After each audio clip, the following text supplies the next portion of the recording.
महाराष्ट्र के राज्यपाल सीपी राधाकृष्णन को राष्ट्रीय जनतांत्रिक गठबंधन यानी कि एनडीए की ओर से उपराष्ट्रपति पद के लिए उम्मीदवार घोषित किया जाना भाजपा की एक सोची समझी रणनीति का हिस्सा माना जा रहा है। इसमें जटिल चुनौती, गणित और गहरी क्षेत्रीय राजनीति समाहित है। सीपी राधाकृष्णन के नाम का ऐलान सिर्फ व्यक्तिगत रूप से नहीं, उनकी वफादारी का इनाम नहीं है, बल्कि यह तमिलनाडु और दक्षिण राज्यों में अपनी पैठ बनाने के लिए भाजपा के नए प्रयास का संकेत माना जा रहा है। यहाँ भाजपा को अपनी पकड़ बनाने के लिए संघर्ष करना पड़ा है। बीते कुछ वर्षों में भाजपा ने राष्ट्रपति और उपराष्ट्रपति जैसे संवैधानिक पदों पर ऐसे चेहरों को आगे बढ़ाया है जो पार्टी की वैचारिक सोच और सामाजिक विस्तार दोनों को दर्शाते हैं। द्रौपदी मुर्मू को राष्ट्रपति बनाकर भाजपा ने आदिवासी समाज को संदेश दिया था। उससे पहले रामनाथ कोविंद को राष्ट्रपति बनाना दलित समाज के साथ जुड़ाव का प्रयास था। इसी तरह वेंकैया नायडू को उपराष्ट्रपति बनाकर भाजपा ने दक्षिण भारत से एक मजबूत चेहरा दिया था। इस बार भी भाजपा ने ऐसे नाम पर दांव लगाया है जो सामाजिक प्रतिनिधित्व के लिहाज से पार्टी के लिए फायदे का सौदा साबित हो जा रहा है। ऐसे में सवाल यह भी उठता है कि तमिलनाडु की द्रुमुक का सीपी राधाकृष्णन को लेकर रुख क्या होगा। इतिहास में ऐसे कई उदाहरण हैं जब राष्ट्रपति और उपराष्ट्रपति पद के उम्मीदवार के नामों को लेकर विपक्ष में दरार पड़ चुकी है।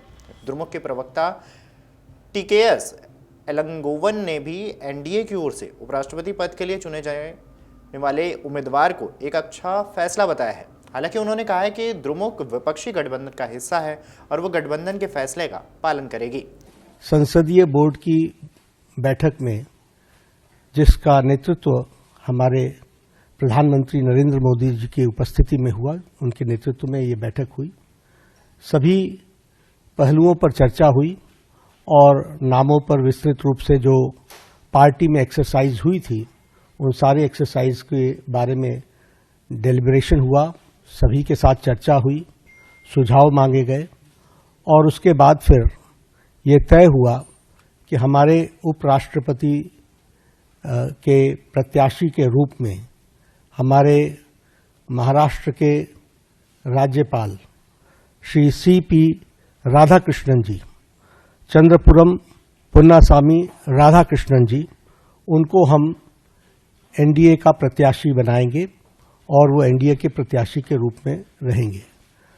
एलंगोवन ने एक सवाल पर कहा है कि क्या द्रुमुक राधाकृष्णन का समर्थन करेगी। उन्होंने कहा है कि यह एक स्वागत योग्य कदम है। वह एक तमिल है। लंबे समय के बाद कोई तमिल भारत का उपराष्ट्रपति बन सकता है। भारतीय जनता पार्टी भाजपा की अपनी पसंद है। डीएमके गठबंधन के फैसले के मुताबिक काम करेगी।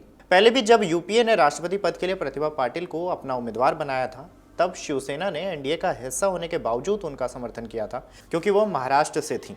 इसी तरह जब यूपीए ने प्रणब मुखर्जी को नामांकित किया, तो एनडीए में होने के बावजूद शिवसेना और जेडीयू दोनों अपना समर्थन इनको दिया था।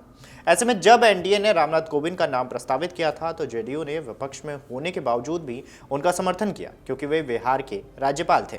उपराष्ट्रपति पद के लिए पिछले चुनाव में जब भी एनडीए ने जगदीप धनखड़ को चुना, तो तृणमूल कांग्रेस ने मतदान से पहले परहेज किया था। इसी वजह से धनखड़ और मुख्यमंत्री ममता बनर्जी के बीच अक्सर कई मुद्दों पर तीखी बहस होती रही थी।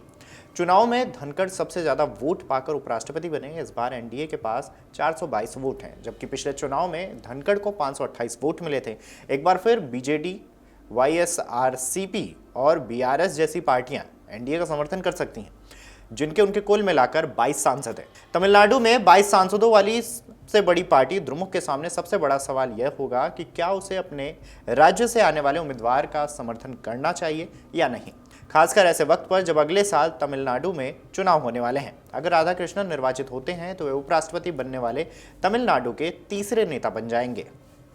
अगर आप ये वीडियो YouTube पर देख रहे हैं तो हमारे चैनल को सब्सक्राइब कर बेल आइकन दबाएं और Facebook पर देख रहे हैं तो हमारे पेज को लाइक करें।